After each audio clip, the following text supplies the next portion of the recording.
Lesson 22, Section 1, North versus South. President Abraham Lincoln's quick and clear response to the attack on Fort Sumter was to call for 75,000 volunteers to come forward to preserve the Union. At the same time, Jefferson Davis, the newly elected president of the Confederacy, called for volunteers to defend the South. For the first time, Americans were fighting a civil war. Strengths and weaknesses of the North. The North began the war with impressive strengths. Its population was about 22 million, compared to the South's 9 million. Additionally, with about 90% of the nation's manufacturing and most of its banks, the North was both richer and more technologically advanced than the South. The North had geographic advantages too. It had more farms than the South to provide food for troops, and its land contained most of the country's iron, coal, copper, and gold. The North controlled the seas, and its 21,000 miles of railroad track allowed troops and supplies to be transported wherever they were needed. The North's greatest weakness was its military leadership. At the start of the war, about 1/3 of the nation's military officers resigned and returned to their homes in the South. During much of the war, Lincoln searched for effective generals who could lead the Union to victory. Strengths and weaknesses of the South. In contrast to the North, the South's great strength was its military leadership.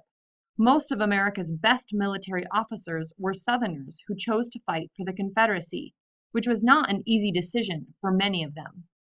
Colonel Robert E. Lee, for example, was not a supporter of either slavery or secession, but he decided that he could not fight against his native Virginia.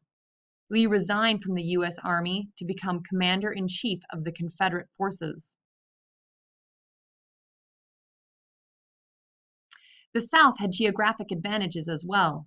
To win the war, the North would have to invade and conquer the South, but the sheer size of the South made this a daunting task. The South, in contrast, could win simply by defending its territory until Northerners became tired of fighting. The South did have an important geographic disadvantage. If the Union gained control of the Mississippi River, it would divide the Confederacy in two. The South's main weaknesses were its economy and its transportation system.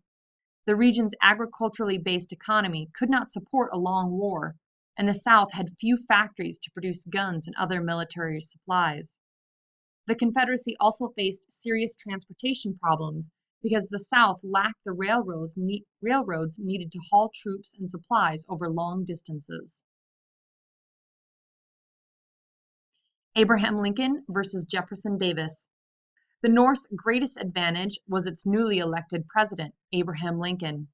Through even the darkest days of the war, Lincoln never wavered from his belief that the Union was perpetual, never to be broken.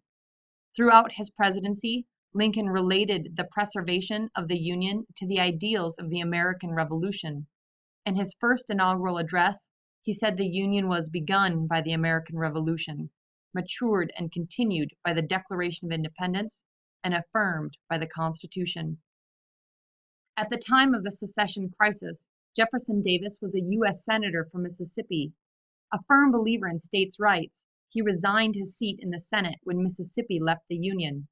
Like Lincoln, Davis often spoke of the American Revolution.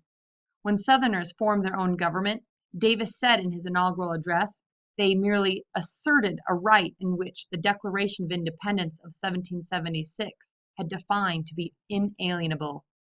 He believed the South was fighting for the same freedom cherished by the nation's founders.